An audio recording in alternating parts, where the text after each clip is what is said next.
tagang mugawa o. Siyempre, Ah, dapat papalitan na sana yung brush na yun. Pudpud na yung ipin. Bitaw! Grabe sila ni madam. Sila na Tay, kasi tay. gumamit yan. Tawon. Wag yapon. Pudpud na yung ipin. busy lagi si man. Kaingon na ako, tagalinis ako dire. Taglimpyo ko ng aircon. Sana man din kinabuhian eh. Pati na aircon, limpyuhan.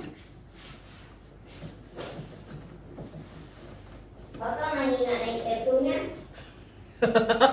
Amoy panghinga daw, sabi ni Madam. Natawa nga ako kanina. Amoy pangita. Kaya si anong amoy panghi yung bata. Si anong...